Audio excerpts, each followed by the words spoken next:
ഒരു 50 വയസ്സ് പ്രായം കഴിഞ്ഞ ഒട്ടുമിക്ക പുരുഷന്മാരെയും അലട്ടുന്ന ഒരു പ്രധാന പ്രശ്നമാണ്.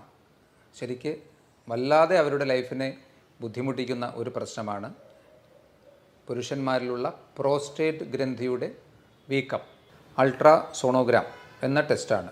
USG വളരെ കോമൺ ആയിട്ട് നോൺ ഇൻവേസീവാണ്. അതായത് മറ്റു പാർശ്വഫലങ്ങളുമില്ല, നമുക്കൊന്നും വയറിൻ്റെ പുറത്ത് മാത്രം വെച്ച് ചെയ്യുന്നൊരു ടെസ്റ്റാണല്ലോ.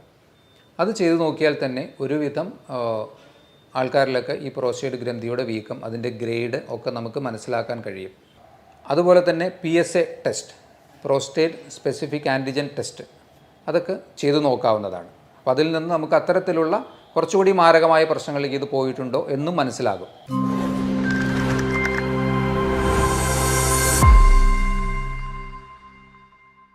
ഹലോ ഫ്രണ്ട്സ്, ഞാൻ ഡോക്ടർ അഭിരാം. ഒരു 50 വയസ്സ് പ്രായം കഴിഞ്ഞ ഒട്ടുമിക്ക പുരുഷന്മാരെയും അലട്ടുന്ന ഒരു പ്രധാന പ്രശ്നമാണ്.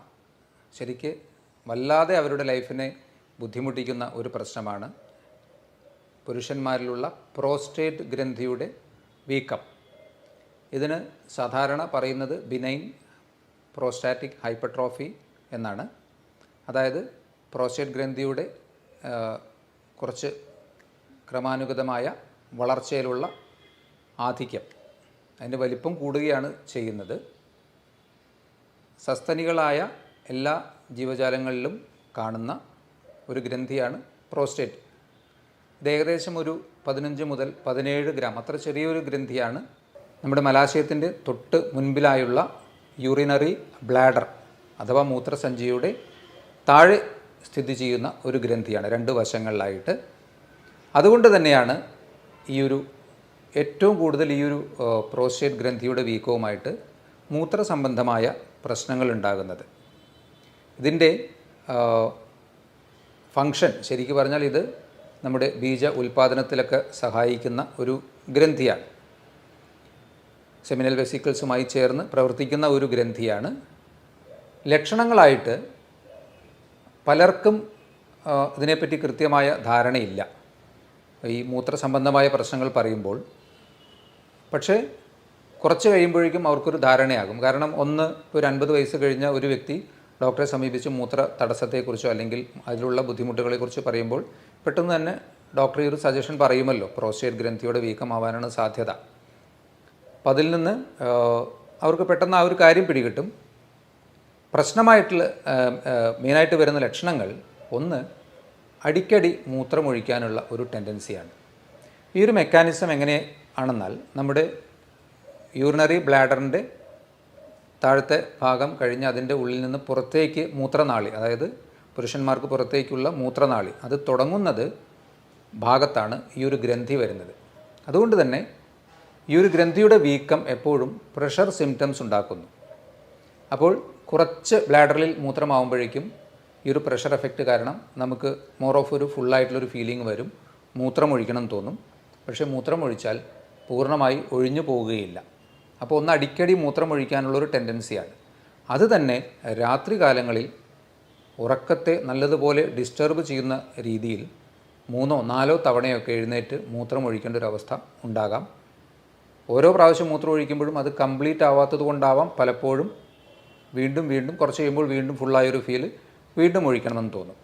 അതിൻ്റെ കൂടെ ഈ സ്ട്രീം തിന്നാവും, അതായത് പുറത്തേക്ക് പോകുന്ന മൂത്രത്തിൻ്റെ സ്ട്രീം കനം കുറയുക, സ്പ്ലിറ്റാവുക, 2 ഭാഗങ്ങളായി സ്പ്ലിറ്റായി മൂത്രം പോകാനുള്ള സാധ്യത. മൂത്രം ഒഴിച്ചു കഴിഞ്ഞാലും പിന്നെയും ചില ഡ്രോപ്പുകൾ ബാക്കിയായി ഡ്രസ്സിലൊക്കെ ആവാനുള്ളൊരു സാധ്യത. അതുപോലെ മൂത്രം ഒഴിക്കാൻ ഇരുന്ന് കഴിഞ്ഞാൽ മൂത്രം പുറത്തേക്ക് വരണമെങ്കിൽ തന്നെ നമുക്ക് കുറച്ച് വെയിറ്റ് ചെയ്യേണ്ടി വരും. മേ ബി കുറച്ച് സെക്കൻഡ്സൊക്കെ വെയിറ്റ് ചെയ്ത് കഴിഞ്ഞാൽ ആ ഒരു പ്രഷർ റിലീസായിട്ട് മൂത്രം പുറത്തേക്ക് വരുള്ളൂ. അതുപോലെ ഒഴിച്ച് കഴിഞ്ഞതിന് ശേഷവും ഒരുപാട് സ്ട്രെയിൻ ചെയ്യേണ്ടി വരിക. ഇതിൻ്റെ കൂടെ തന്നെ നേരത്തെ പറഞ്ഞല്ലോ, മലാശയത്തിൻ്റെ തൊട്ട് മുന്നിലായി വരുന്ന ഒരു അവയവത്തിൻ്റെ താഴെ കാണുന്നുള്ള മൂത്രസഞ്ചിയുടെ താഴെ. അതുകൊണ്ട് തന്നെ മലബന്ധം വളരെ അധികമായ വീക്കമുണ്ടെങ്കിൽ ശരിയായ രീതിയിലുള്ള മലശോധന കിട്ടാത്ത പ്രശ്നം, ശോധന കുറച്ച് തിന്നായിട്ട് അവിടെയും തിന്നായിട്ട് പോകുന്ന പ്രശ്നങ്ങൾ, ഇതൊക്കെ തന്നെ ഇത്രയും പ്രശ്നങ്ങളൊക്കെ കോമൺ ആയിട്ട് ഈ ഒരു അസുഖവുമായി ബന്ധപ്പെട്ട് ഉണ്ടാവാറുണ്ട്. ഇത് symptoms person to person vary ചെയ്യാം. ശരിക്കും ഈ വീക്കവും ലക്ഷണങ്ങളുമായിട്ടൊരു ഡയറക്റ്റ് കോറിലേഷൻ ഉണ്ടായിക്കൊള്ളണമെന്നില്ല. ചെറിയ വീക്കമുള്ളവർക്ക് കൂടുതൽ പ്രശ്നങ്ങളുണ്ടാകാം, കൂടുതൽ വീക്കമുള്ളവർക്ക് ഒരുപക്ഷെ മിനിമൽ പ്രശ്നങ്ങളെ ഉണ്ടാവാനും സാധ്യതയുള്ളൂ. അതിന് അങ്ങനെ ഡയറക്റ്റ് റിലേഷൻ പറയാൻ പറ്റില്ല. ഇനി ഇതിൻ്റെ കൂടെ ചില അവസരങ്ങളിൽ ഈ പ്രോസ്റ്റേറ്റിന് ഇൻഫ്ലമേഷൻ വന്ന് ചിലപ്പോൾ രക്തം കലർന്ന മൂത്രം പോകാനുള്ള സാധ്യതയുണ്ട്. അതുപോലെ തന്നെ ഏറ്റവും സിവിയറായിട്ടുള്ള ഒരു സ്റ്റേജിൽ തീരെ മൂത്രം പോകാത്ത ഒരവസ്ഥയും ഉണ്ടാകാം, കംപ്ലീറ്റ് ബ്ലോക്കേജ് ഓഫ് യൂറിൻ, അങ്ങനെയും ഉണ്ടാവാൻ സാധ്യതയുണ്ട്. അപ്പോൾ ഇതിൻ്റെ കോമൺ ആയിട്ടുള്ള സിംറ്റംസ് ഇതൊക്കെയാണ്. ഏറ്റവും ബുദ്ധിമുട്ടിക്കുന്നത് രാത്രി കാലങ്ങളിലുള്ള അടിക്കടി മൂത്രം ഒഴിക്കേണ്ടി വരുന്ന പ്രശ്നമാണ്. ഇത്തരത്തിലുള്ള പ്രശ്നങ്ങൾ ഉണ്ടാകുമ്പോൾ അതെപ്പോഴും ഒരു 50 ഇയേഴ്സ് കഴിഞ്ഞ ഒരു വ്യക്തിക്ക് നമുക്ക് അങ്ങനെ ചിന്തിക്കാമെങ്കിലും ഇത് കൂടാതെയും ഇതുപോലെയുള്ള സിമിലർ ആയിട്ടുള്ള പ്രശ്നങ്ങൾ വരാം. For example urinary tract infection കൊണ്ടുവരാം. അതുപോലെ തന്നെ ഈ ബ്ലാഡറുമായി റിലേറ്റഡ് ആയിട്ടുള്ള എന്തെങ്കിലും സർജറി അല്ലെങ്കിൽ അബ്ഡോമിനൽ സർജറി കഴിഞ്ഞവർക്ക് അതിൻ്റെ പാർശ്വഫലങ്ങളായിട്ട് ഇത്തരത്തിലുള്ള പ്രശ്നങ്ങൾ വരാൻ സാധ്യതയുണ്ട്. ഇതിലുപരി ചിലപ്പോൾ പ്രോസ്റ്റേറ്റ് ഗ്രന്ഥിയുടെ ക്യാൻസർ മൂലവും, ഇതും വളരെ കോമൺ ആയിട്ടുള്ളൊരു കണ്ടീഷനാണ്, പ്രോസ്റ്റേറ്റ് ഗ്രന്ഥിയുടെ ക്യാൻസർ മൂലവും ഇത്തരത്തിലുള്ള സിംറ്റംസ് ഉണ്ടാകാം. അപ്പോൾ ഇതിൽ നിന്നൊക്കെ നമുക്കൊന്ന് വേർതിരിച്ചറിയണമല്ലോ. അപ്പോൾ അതിന് ഏറ്റവും സിമ്പിളായിട്ട് ചെയ്തു നോക്കാവുന്ന ഒരു ടെസ്റ്റ് എന്നുള്ളത് അൾട്രാ സോണോഗ്രാം എന്ന ടെസ്റ്റാണ്. USG വളരെ കോമൺ ആയിട്ട് നോൺ ഇൻവേസീവാണ്. അതായത് മറ്റു പാർശ്വഫലങ്ങളുമില്ല, നമുക്കൊന്നും വയറിൻ്റെ പുറത്ത് മാത്രം വെച്ച് ചെയ്യുന്ന ഒരു ടെസ്റ്റാണല്ലോ. അത് ചെയ്തു നോക്കിയാൽ തന്നെ ഒരുവിധം ആൾക്കാരിലൊക്കെ ഈ പ്രോസ്റ്റേറ്റ് ഗ്രന്ഥിയുടെ വീക്കം, അതിൻ്റെ ഗ്രേഡ് ഒക്കെ നമുക്ക് മനസ്സിലാക്കാൻ കഴിയും. അതിൽ തന്നെ റെസിഡ്യുവൽ യൂറിൻ, അതായത് മൂത്രം ഒഴിച്ചതിന് ശേഷം വീണ്ടും സ്കാൻ എടുക്കുമ്പോൾ എത്രത്തോളം മൂത്രം അതിൽ കെട്ടി നിൽക്കുന്നുണ്ട് എന്നുള്ളത് നമുക്ക് മനസ്സിലാക്കാൻ കഴിയും. അപ്പോൾ സിമ്പിളായിട്ട് ഡയഗ്നോസ് ചെയ്യാവുന്ന ഒരു അസുഖവുമാണ്. ലക്ഷണങ്ങൾ തന്നെ ധാരാളമാണ്. ഇനി അതല്ല, അതിൻ്റെ അപ്പുറത്തേക്ക് അതിൻ്റെ ഗ്രേഡൊക്കെ മനസ്സിലാക്കണമെങ്കിൽ സിമ്പിളായിട്ടുള്ളൊരു അൾട്രാസൗണ്ട് ടെസ്റ്റ് ചെയ്ത് നോക്കിയാലും മതി.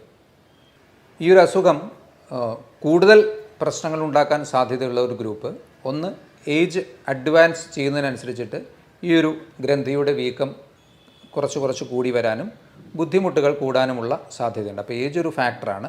2, ഫാമിലി ഹിസ്റ്ററി ഓഫ് ഇത്തരത്തിലുള്ള പ്രോസ്റ്റേറ്റ് അസുഖങ്ങൾ പെട്ടെന്ന് വരാൻ ടെൻഡൻസി ഉള്ളവർക്ക് അത് കൂടുതൽ ബുദ്ധിമുട്ടുണ്ടാക്കാം. അമിതവണ്ണമുള്ളവർക്ക് ഇതൊരു കൂടിയ പ്രശ്നമായി തോന്നാൻ സാധ്യതയുണ്ട്. അതുപോലെ തന്നെ ഹാർട്ടിൻ്റെ അസുഖങ്ങളുള്ളവർ, ഡയബറ്റീസ് പോലെയുള്ള അസുഖങ്ങളുള്ളവർക്കൊക്കെ തന്നെ ഈ ഒരു പ്രോസ്റ്റേറ്റ് ഗ്രന്ഥിയുടെ BPH എന്ന അസുഖത്തിൽ കൂടുതൽ ലക്ഷണങ്ങൾ ഉണ്ടാകാൻ സാധ്യതയുണ്ട്. അപ്പോൾ ഇനി ഇതിനെങ്ങനെ മാനേജ് ചെയ്യാൻ പറ്റുക? ഇതിനെ കാര്യമായിട്ട് പലരും കാര്യമായ ചികിത്സ നിഷ്കർഷിക്കാറില്ല. അൺലെസ് ആൻഡ് അൺടിൽ സിംറ്റംസ് നമ്മളെ വല്ലാതെ ബുദ്ധിമുട്ടിക്കുന്നുണ്ടെങ്കിൽ, ഒരുവിധം മാനേജ് ചെയ്യാൻ പറ്റുമെങ്കിൽ നമ്മൾ തന്നെ ലൈഫ് സ്റ്റൈലിൽ കുറച്ച് അഡ്ജസ്റ്റ്മെൻറ്റ് ചെയ്താൽ മതി.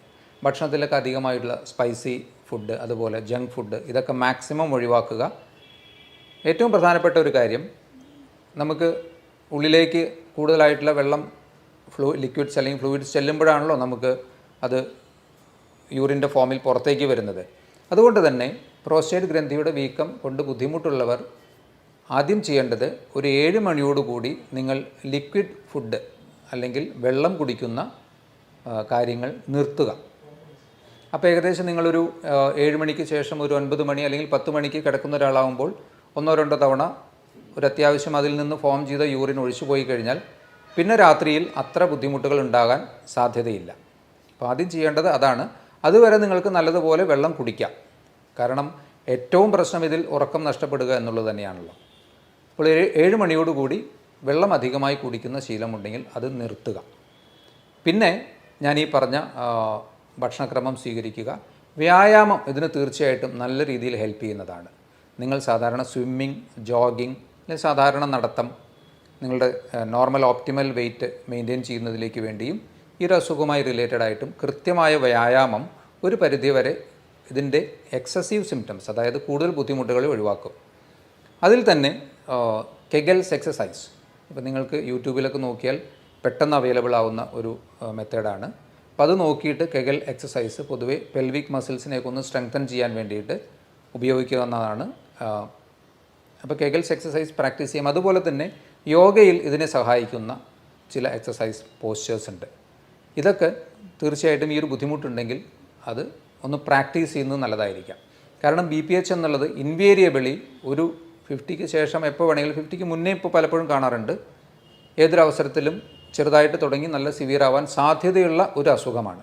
അതുകൊണ്ട് തന്നെ അതിനെ വരാതിരിക്കുക എന്നുള്ളതിനേക്കാളും വന്നതിനെ കൂടാതെ മാനേജ് ചെയ്ത് പോകുന്നതായിരിക്കാം നന്നാവുക ഈ ഒരു അസുഖത്തിൽ. എന്നുവെച്ചാൽ ഈ ഞാൻ പറഞ്ഞല്ലോ, മാമൽസ് ആയിട്ടുള്ള എല്ലാ ജീവികൾക്കും ഈ ഒരു ഗ്രന്ഥിയും അതുമായി ബന്ധപ്പെട്ട ഈ ഒരു പ്രശ്നങ്ങൾ നമുക്കാണത് കാര്യമായിട്ട് മനസ്സിലാവുന്നത്, ഉണ്ടാകാൻ സാധ്യതയുണ്ട്.